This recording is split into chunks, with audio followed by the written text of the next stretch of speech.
Hey guys! Hala, palobat na pala ako. 26% na lang. So, nandito tayo ngayon sa bakasyon at ang sarap-sarap sa pakiramdam guys no, na makakapag day off tayo. Once in a while, right dear? Yes. Day off once in a while. Kailangan talaga natin ito. Hindi lang talaga tayo puro trabaho lang. 'Di ba? Kailangan din nating ma-refresh, makapag-relax. 'Di ba? Kasi sa loob ng 6 years ko, guys, na pagba-vlog, parang hindi ko maisip kung kailan ako huling nag-day off. Parang lagi na lang akong trabaho ng trabaho. Like almost every day, every hour, nag-e-edit ako. Nag-check middle of the night, nag-check ako kung marami na bang views. Parang nape-pressure ako, pinipressure ko yung sarili ko, dear. Every time I don't have upload, I don't have new video, what else to show to them? True story. No?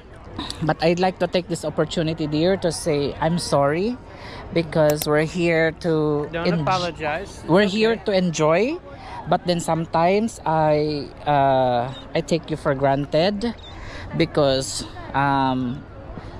of my editing. Sana maintindihan. I get it. I wish it wasn't so much. Yeah. Kasi parang it's never ending, you know? Yes, one video is too many and 1,000 is not enough. So, ngayon, na-realize ko na kailangan limitahan ko yung sarili ko for my peace of mind. Parang nagiging obligation. It's like obligation, dear, to me. To earn money. But I think it's not because before we're not earning this kind of money. No? The moment that I get this kind of problem, guys, is when we start earning money. When we start earning more money, yun parang nape-pressure ako na hala magkano na naman yung sasahurin, ganito ganyan. Pero yung Pero yung hindi naman kami naka-earn ng money nung nakaraan, okay naman ako, guys. Ngayon, stress ako, depressed ako, nalulungkot ako pag walang upload, walang video. So, ngayon, kukontrolin ko na yung sarili ko, guys. Hindi na ako yung parang mangangarag, no? Magte-take na ako ng vacation. So, sa mga nagtatanong kung nasaan kami ngayon, nandito kami ngayon sa Ocean Cay, Bahamas. Ito po yung exclusive resort po ng MSC. Kahit na napakadami namin, guys, no? Parang ang dami pa ding space dito sa dagat. 'Di ba? Ayun po yung barko natin, guys, oh. So mayroon palang problema. Problema na naman. This GoPro is supposed to be water resistant. However, I lost kasi some part of it, yung sa may takip, yung sa may battery. So I cannot put this one underwater. So nalulungkot ako kasi maganda sana dito mag-vlog, mag-video. 'Di ba? Habang lumalangoy si John, i-video mo, or ako lumalangoy, i-video, no? Kaso nga lang, kapag nilublob ko ito, tuluyan na itong masisira. So, hindi na ako makakapag-video. So, sayang. Ay, may lugod dito. Oh, manglugod tayo, dear. Ayan. Lugod. May na-found tayo na lugod. Ayan, manglugod tayo. Very Filipino talaga, guys, no? Manglugod tayo para matanggal ang mga libag. So, ayun, guys, don't be too hard to yourself, no? Take a break sometimes. It's okay. It's okay to take a break, guys, once in a while. Wag lang puro trabaho tayo, no? Wag tayong magpapakaalipin sa salapi, ika nga nila. Kasi yung pera nandyan lang naman yan eh. Pero yung mental health natin, it's very important. Lalo na ngayon na may mga depression na dati wala mang mga ganyan. Uy, dati malungkot ka lang, ganito ganyan, painumin ka lang ng soft drinks. Tapos pakainin ka lang ng skyflakes, ganyan. Ngayon, pagka nalungkot ako ngayon, hala, madiagnose ka na with depression. Before, dear, like 1990s, 1980s, if you feel sad, okay, your parents will just pamper you, will just, honey, take a break, take a vacation. But right now, if you're sad, lonely, you're diagnosed with depression, anxiety. So hindi siya masyadong init ngayon. So maganda mag-swimming ngayon. There's your stone. Lugod. Luguri akong likod, dear. Giluguran ako ni John, guys. So this is our moment, our me time of John. So we will just enjoy every moment. No? Enjoy every moment. Might as well. We're not getting any younger. We're not getting any younger. We're just getting any older. We're just getting older. So, how much did we pay all in all for our cruise? For the package, guys, okay, let me tell you this. For the package, our room is one of the cheapest rooms, right? Because it's inside room. Just to give you an idea, if you want to go on a cruise, okay, if you want to go on a 7-day cruise, just to give you an idea, you will only pay 1,400, no, for the inside cabin. For 2 people. Look at that. Why are they laughing at us? So for 2 people, I don't know if up to 4 people, 2 to 4. I think You have to research on that they one. all have different deals. So, $1,400 for 2.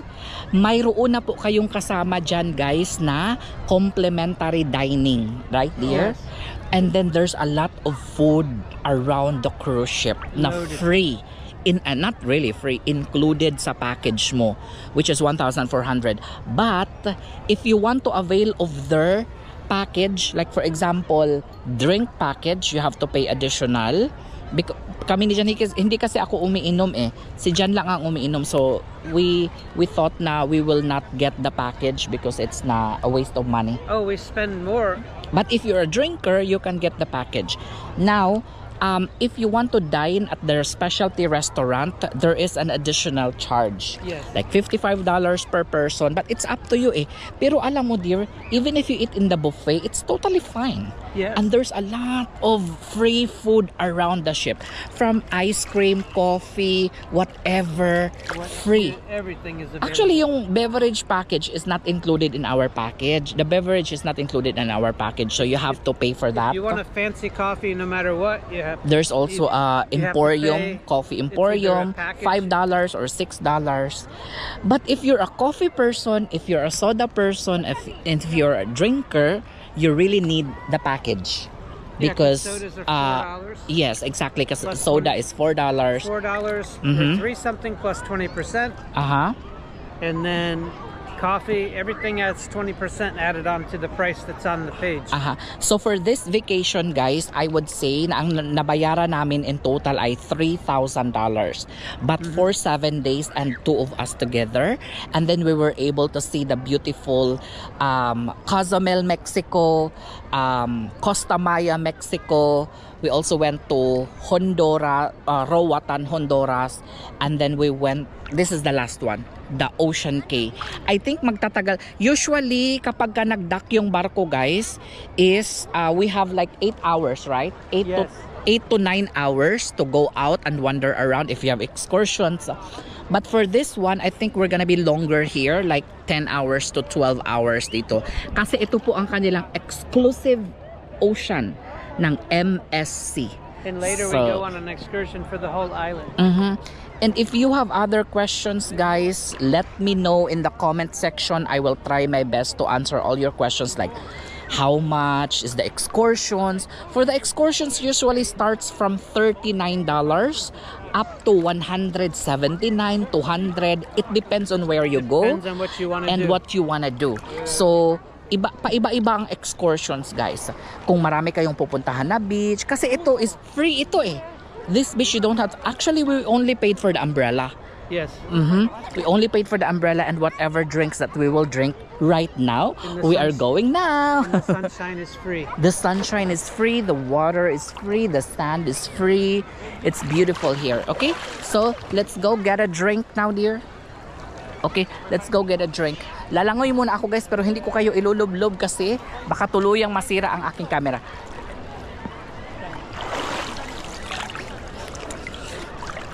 O, diba? Okay, let's go get a drink. Dahil nauhaw na kami ni Jan, kukuha muna tayo ng drinks, pero mag-a-apply lang muna ako ng sunscreen. Ice cold. Nandito tayo ngayon sa kanilang bar. Actually, there's a lot of bar. And then meron ding food truck doon where you can order hot dog, burger, fries, but they're still closed at the moment. So, balik na lang tayo mamaya. Thank you, Diadre. Thank you. So, we only got Nojito for me. This is the kind of beach that you can stay longer in the water because the water is it's not hot. It's not hot. Because it's some not of wavy. It's not wavy, it's not hot, it's perfect. Ang sarap, refreshing. Gusto ni Jan magpainit, guys. Sabi ko, bahala ka diha. Kasi mga Amerikano gusto nila nangingitim sila, guys. Kami naman, tayo namang mga Pinoy, gusto natin ng maputi tayo. Kaya magpahid tayo ng mga kung ano-anong pampaputi. Lalaan ko itong araw na ito at saka tomorrow para sa kay Jan kasi syempre anniversary namin ito and hindi pwedeng puro trabaho lang tayo, guys. Kailangan unwind din tayo, makapag-relax din tayo. So moment namin ni Jan ito, pero ito trabaho pa din kasi nagsasalita ako ngayon, nagve-video ako ngayon, pero hindi na ako mape-pressure na mag-e-edit pa mamayang gabi instead of mag-e-enjoy sa mga party, sa mga entertainment na ipapalabas mamayang gabi sa theater. So yun kasi yung mga na-miss ko nung mga nakaraang araw, hindi ako nakapanood ng mga entertainment, ng mga shows, ng mga banda kasi wala, nagmumukmok ako sa kwarto, nag-e-edit ako sa kwarto, pero ngayon nandito, relaxing, walang iniisip, walang problema. Ayan, yun ang kailangan ni Johannes and Jan. Hindi puro trabaho kasi ang video nandyan lang yan, mga video na yan. Ang pera nandyan lang yan, no? Sayang din kasi ang moment, guys, kasi binayaran mo almost $3,000 tapos nandyan ka lang sa kwarto, nakamukmuk ka lang sa kwarto, wala kang ginagawa, 'di ba? No? Instead of ma-enjoy mo ang moment, wala. Cost less than a trip to the Philippines. Diba? Kung uuwi kasi kami ni Jan sa Pilipinas, guys, hindi ko na lang sasabihin kung magkano yung pamasahe, no? Pero ang masabi ko is, mas mahal pa ang pauwi sa Pilipinas kaysa sa pag-travel namin dito sa 3 countries. 3 countries na ang napuntahan namin for $3,000. Yung $3,000 wala pa yung ticket pa uwi ng Pilipinas. Dear, the $3,000 is not enough to buy a ticket to go to the Philippines. Right? Oo. Kasi gusto kasi namin ni Jan, guys, kapag umuwi kami ng Pilipinas is comfort yung aming upuan ba kasi mahirap mag-travel, guys, ng 27 hours to 30 hours na hindi ko naman. Kung bata-bata pa kami ni Jan, okay lang. Pero kapag sa mga edad kasi namin ni Jan, kailangan na natin ng mga comfort na upuan. Kasi, syempre, kapag masakit yung likod, ang dami ng mga sakit-sakit. 'Di ba? So, understand nyo na lang yan. Hindi naman yan sa pagmamayabang or what. Kailangan na talaga natin yan kasi ang mga likod ni Johannes, ang mga back pain, ang mga mga strain and everything. So, ganyan. Kaya kailangan ng comfort na upuan. So, hindi naman yan sa paggagastos ng pera, ganyan. No, it's all about comfort. Now, as of the moment, we are already planning on where to go next for our next vacation kasi next month is already my birthday. Oh, no. Oh, no. Jan is in trouble again. Call the bank again. Call the bank again.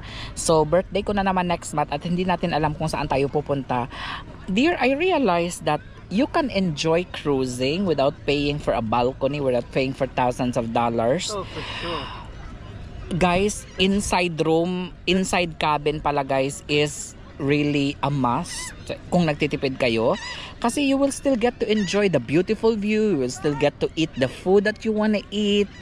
Magagamit mo pa, guys, sa pagbili ng mga drinks or premium wifi, yung ibabayad mo sa cabin. Na-realize ko lang. Kasi if you wanna see the beautiful view, you can just go outside and take a video. The only time you see people on their balconies is like during docking, debarkation. Like right now, it's too hot to be on the balcony. Exactly. So na-realize ko na you're just wasting your money in paying for the balcony unless you're very rich and you get the suite room. Oh, no? Yeah. But if you're, like on a tight budget, I think it's not necessary because you will be there for like a minute or two because it's so hot. And then if you want to see the beautiful view, you'll just go outside. No? And if you like it cold, the inside room freezes. Yes, exactly. So yun yung mga realization namin ni John sa cruise namin na ito, na hindi kailangan mag-balcony. Inside cabin is totally fine. Pag may extra money lang, saka pa mag-balcony. But we've been to Caribbean many times na, so it's not really that it's not really that exciting anymore. Wala na yung ganung wow, ganyan. Siguro kapag pupunta tayo ng Alaska, if we go to Mediterranean, if we go to like Iceland or Europe, mga ganyan, Europe cruises, yun, that's a different story. We might need to book for balcony. Ano? So this is our 8 times na or 9 times na ata sa kay John na nag-cruise. We've been to Caribbean, ABC Island, Aruba, Bonaire, Curacao, and then we've been to Bimini, Nassau, Bahamas. We've been to lots of places na. I can't even remember some of them. Right. Alaska, we've been to we've been to Italy, France. We saw the Leaning Tower. Yeah, Italy, France. What's the other one? Italy, France, Spain, and then Netherlands. Si John nakapunta na siya ng Iceland, Ireland, UK. Yun yung naiwan ako sa barko, guys. Ayoko nang balikan. So sobrang dami na, I think 15 countries or so. 15 countries or so na ang napuntahan namin ni John. Which is to me it's very memorable kasi you're banking lots of memories eh. So magandang makita natin yan kapag tumanda tayo na something to do. Time check, it's 12:47 na, and tirik na yung araw, and nagutom na rin kami ni John. Baka alis na tayo ngayon mga 12, punta tayo sa buffet. Tignan natin kung ano yung mga pagkain na pinrepare nila for us. So tignan natin kung ano yung available. Pero siguro rice. Kay rice is life, man.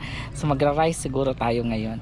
And then malamig na soda. Yan ang kailangan natin ngayon. After nyan ay babalik ulit kami sa labas kasi may excursion tayo mamaya. Ipapakita natin sa inyo kung gaano kaganda yung island. Punin lang natin yung ticket sa room. Ang daming mga birds, no?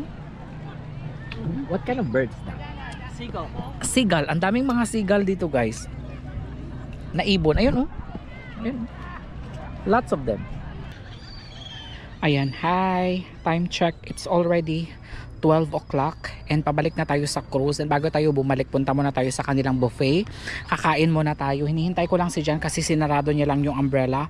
After mo kasi gamitin yung umbrella, kailangan mo siyang isarado at ibabalik. Ay, ibabalik pala natin ito. Nandito ata si ate. I can smell the burger now. I can smell the burger. I can smell the hot dog. They're cooking now. Hello. Okay? Oh, you just finished, right? Yeah, finished. Okay, you don't want to use anymore. No more. Okay. And after eating that, I have So go here. You want to get food here? I mean drinks. Yeah, you can get drinks here. And then I'll go in line there for the food. There must be 2 lines. Let's look at the menu. Oh, look at the menu. It's burger and fries. That's another line. Tofu, beans, rice. Jerk chicken, jerk fish. This one's fries. Tofu. This one's fries and Burgers and fries. you want burgers and fries? Finally, nakaupo na rin kami. Yan, sa kain lang tayo, guys. Okay.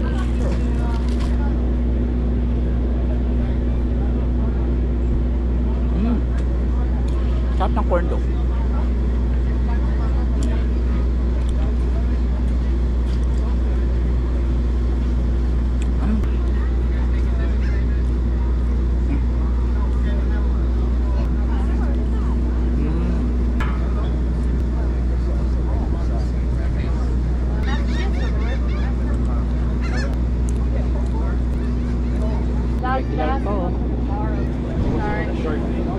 Need more fries.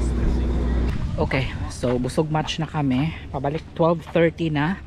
And then papunta lang tayo doon sa waiting area kung saan sasakay tayo ng cart or shuttle.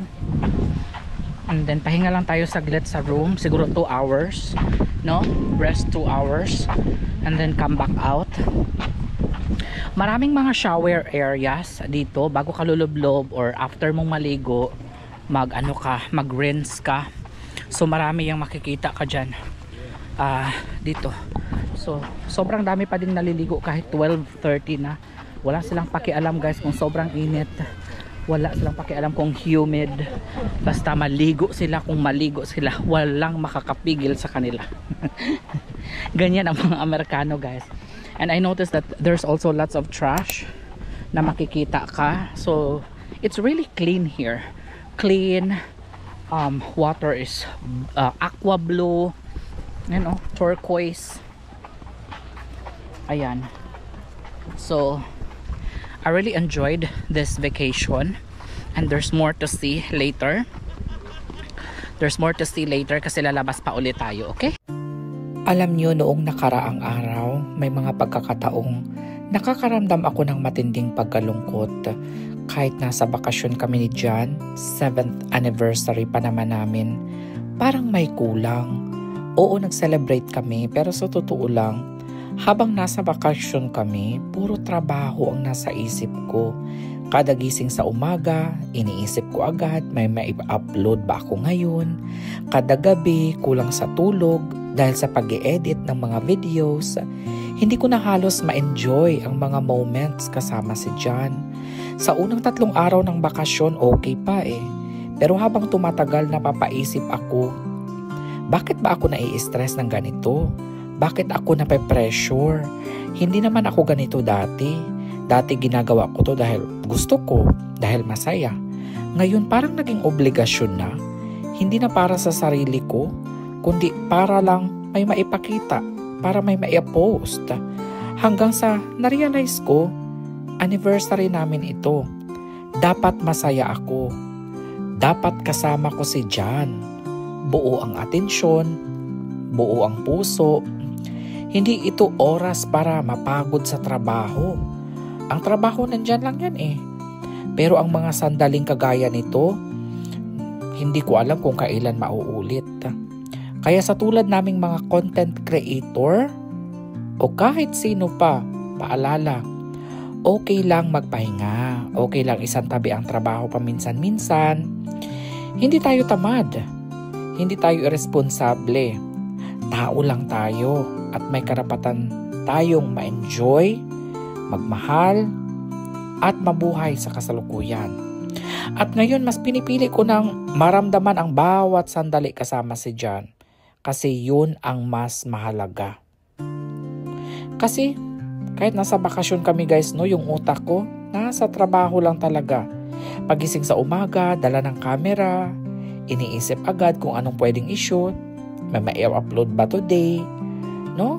At kahit sa gabi, imbis na matulog, nag-e-edit pa ng videos, nagre-reply sa mga comments, gumagawa ng captions, at marami pang iba. Hanggang sa isang gabi guys, napahinto na lang talaga ako. Pagod na pagod ako, masakit na ang mata ko kakatingin sa screen. Tapos napansin ko, wala si Jen sa tabi ko. Nandun siya sa baba, mag-isa na umiinom doon sa paborito niyang bar. Mag-isa, tahimik na nakatingin sa dagat. Doon natauhan ako, bigla kong naisip, bakit nga ba ako ganito? Bakit nga ba ako nape-pressure? Bakit hindi ko magawang ma-enjoy itong moment na to kahit alam kong special ito para sa amin? Bakit mas inuuna ko yung trabaho kahit pwede naman akong magpahinga? Hindi naman ako ganito dati nung nagsisimula ako. Ginagawa ko to dahil mahal ko, dahil sa passion ko. Dahil gusto kong mag-share, mag-inspire ng mga tao. Pero ngayon parang naging obligasyon ko na talaga siya. Parang kailangan laging may output. Kailangan laging mag-perform. No? Na kapag wala akong maipost, parang may mali, parang may kulang. Pero hindi dapat ganun. Kasi ang tunay na success, hindi na lang nasusukat sa productivity. Hindi lang sa views, like, shares. Success din kung marunong kang huminto, marunong kang magpahinga, at mas lalo kong na-realize na ang trabaho nandyan lang yan. Hindi ka mawawala kung magpapahinga ka. Hindi ka mapag-iiwanan kung slow down ka saglit. Pero ang moments na to, hindi na ito mababalik ka. Kaya ngayon, mas pinili ko na lang ang balanse. Pinili ko na ang sarili ko. Pinipili ko ang pagmamahala namin ni John. At pinipili ko ang kapayapaan ng aking isip. Sa mga katulad ko na laging nasa hustle mode, paalala lang, hindi ka makina, tao ka. At bilang tao, karapatan mong magpahinga at magmahal ng buo. At sa mga sandaling ito, dito ko mas pinili ang tahimik na gabi, mahigpit. At mas pinipili ko na ngayon na samahan si John sa mga ganap sa loob ng cruise, kagaya na lamang nitong pagkakaraoke na isa sa paborito niyang gawin. Mamimiss natin itong MSC. Tatapos lang namin kumain at pabalik na kami ngayon sa room. Sure, we're gonna miss this place. As you go out, thank you so much for cruising with MSC World America. Have a good day and see you next time. Buona dia, buona dia.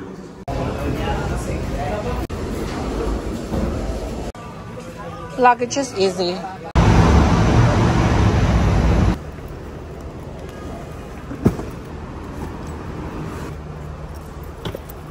Hi guys, we're heading home now. What a wonderful experience we had with MSC World America. Definitely we will be back, but we don't know when. My birthday is upcoming this September. Maybe they have a last minute sale. Hope they have like that, like 50% if the cabins are not sold out. We'll see. I have to go start applying for work now. He will be back to work in October. Let's talk about our cruise. Checking in is very easy. It's very organized. Hindi siya siksikan, not crowded.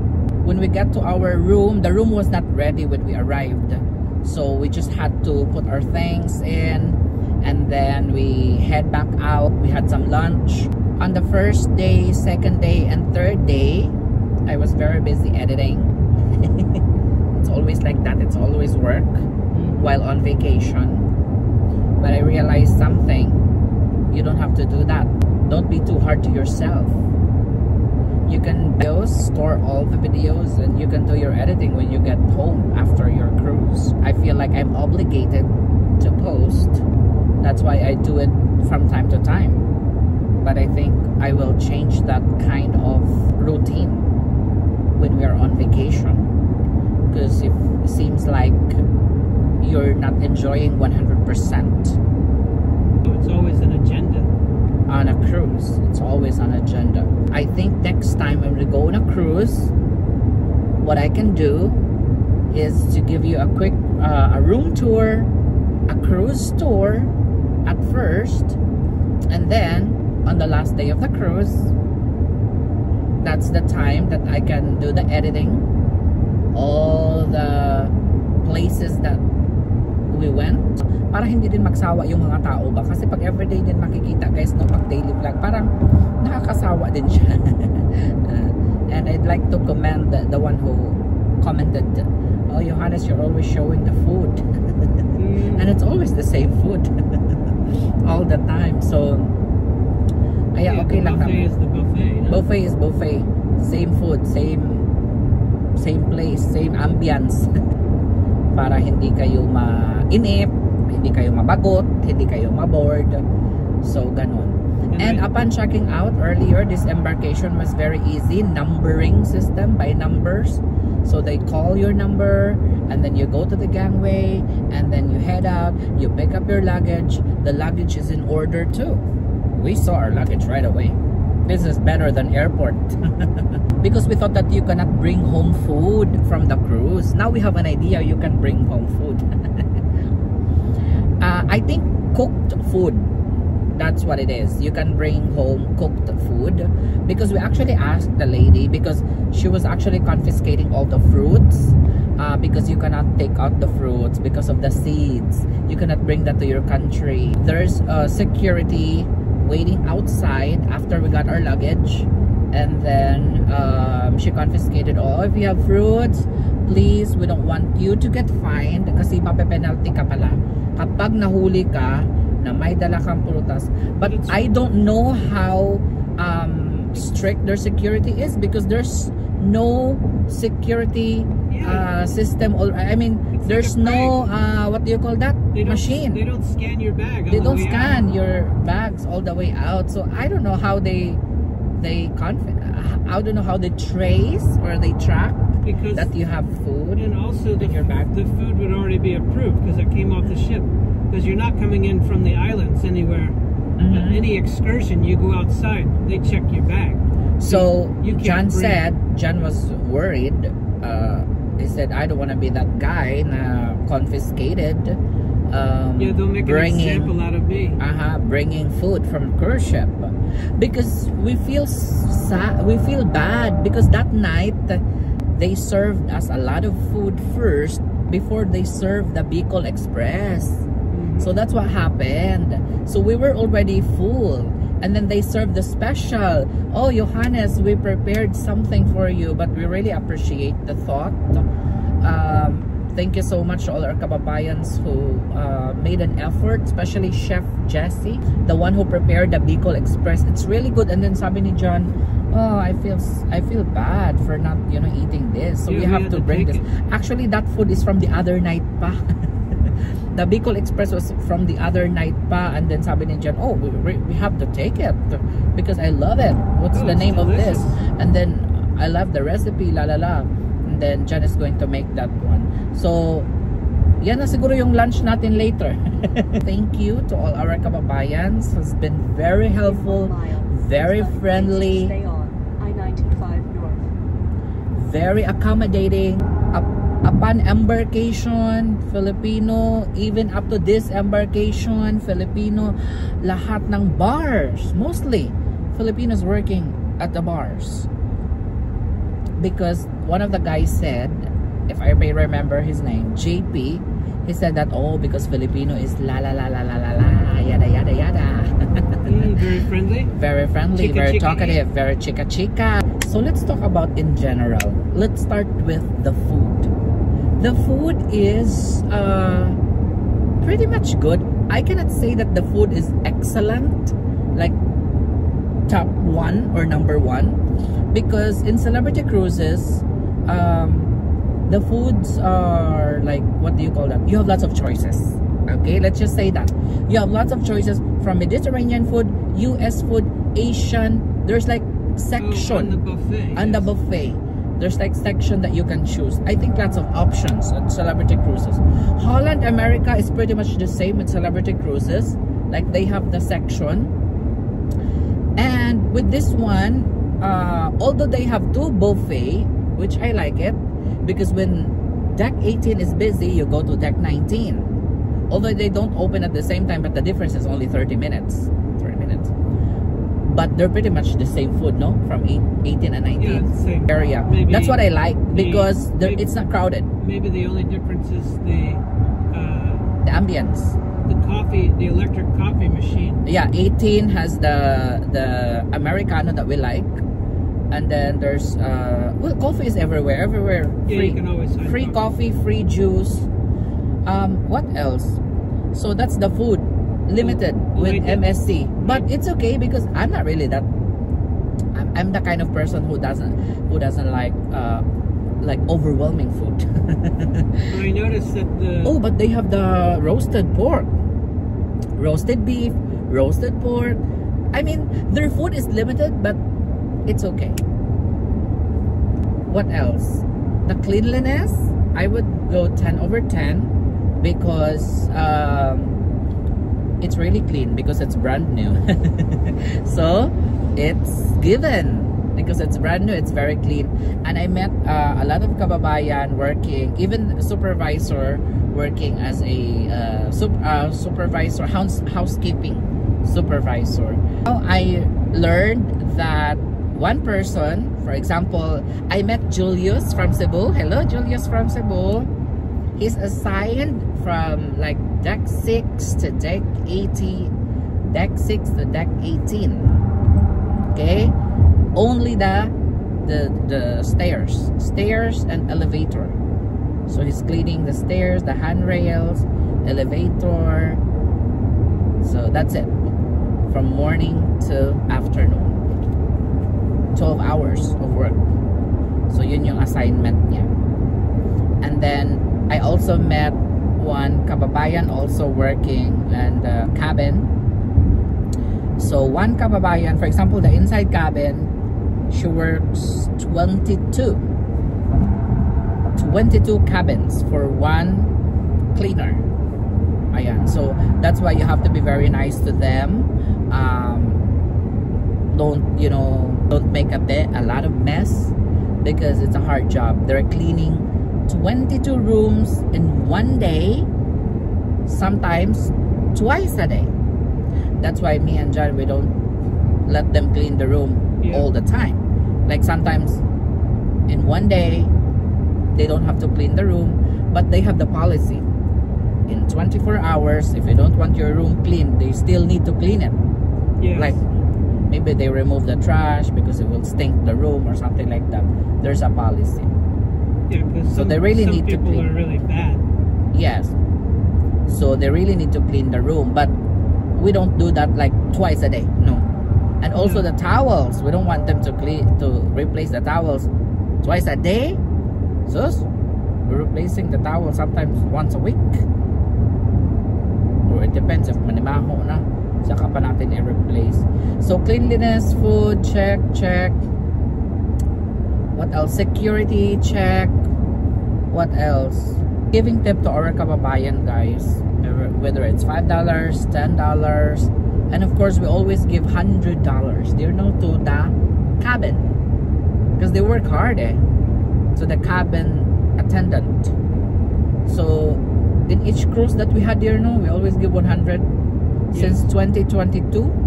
Since 2022 we started cruising, we always give $100 to the cabin attendant.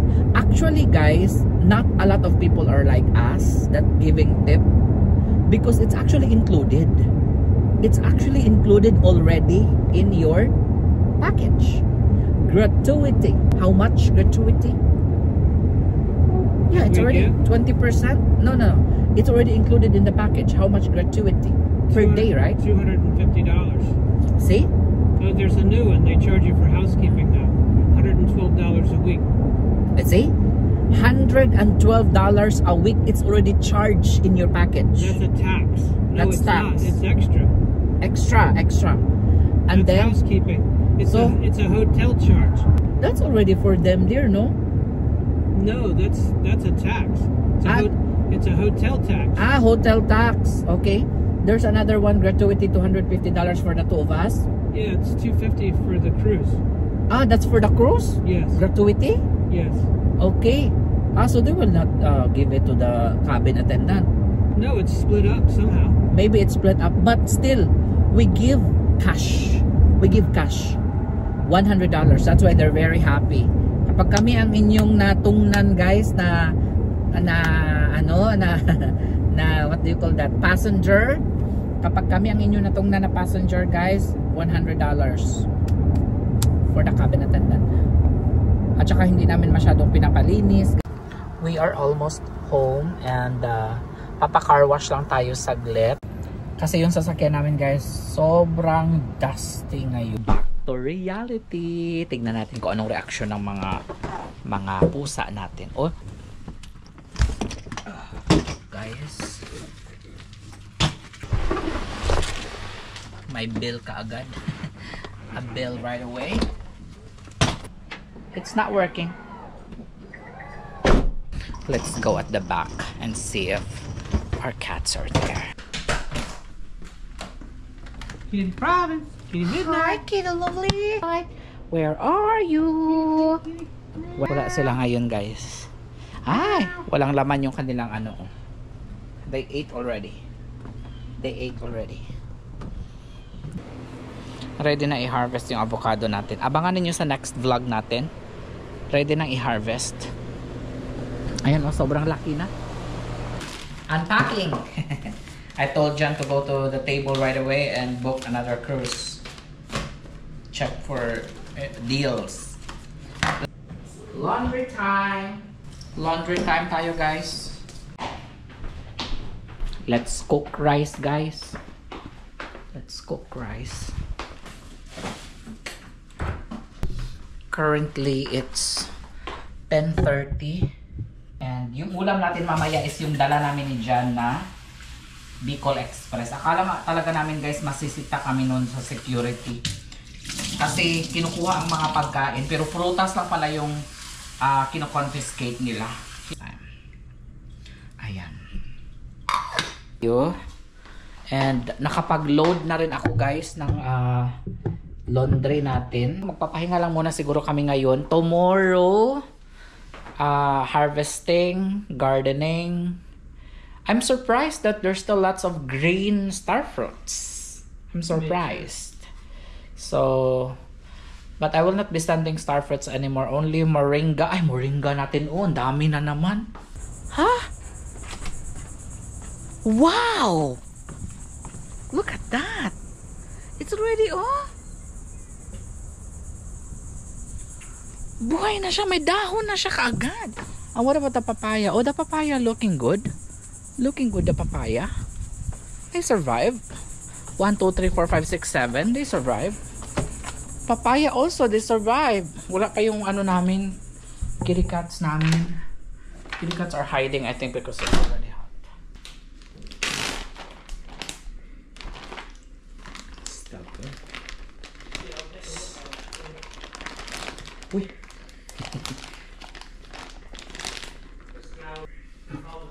Birthday cruise. Birthday cruise. Nagbubuk na naman si Jan ngayon. Kaibigan namin is gustong mag-cruise. The Bicol Express. First time na makatikim ni Jan ito at saka nagustuhan niya. May mga pinapatikim ako sa kanya na first time niya matikman tapos sabihin niya, I don't like that, la la la. Is this yours? I think that's mine. That's yours. Alright.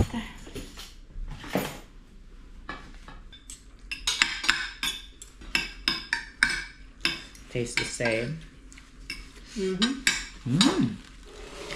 Hala, ang sarap. Dami kasi ng pinirepare nila.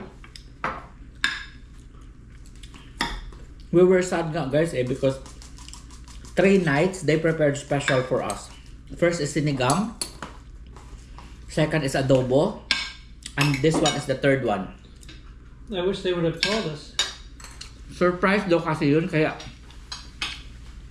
kumain kasi kami sa specialty restaurant. Hindi naman kasi nila sinabi na mag-prepare para sa special for us. Well, plus our dining time was very late. 8:45. So, and that's not changeable because we booked 1 week before the cruise sailed. That's the only available. And that's why sometimes we're already hungry before the 8:45. And the problem with that is some of the good shows they're on that time also. So it challenge 8 to 10 p.m. 8 to 10 p.m. in between. Yan yung mga good shows sa theater, Panorama Lounge. It's still very good. You need chili garlic. If you have questions about the cruise, feel free to ask. You deserve that kind of vacation, guys. Huwag lang tayo puro trabaho. We have to do vacation sometimes. Sarap talaga. Gagawa si Jan ito. You know, you're gonna make Bicol Express. One day. Naghahanap na nga ulit si Jan ng ano, magbubuk na naman daw ulit siya ng cruise.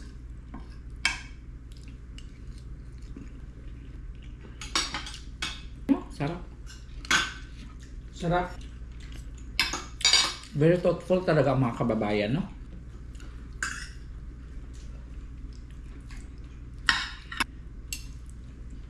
I blame the chef.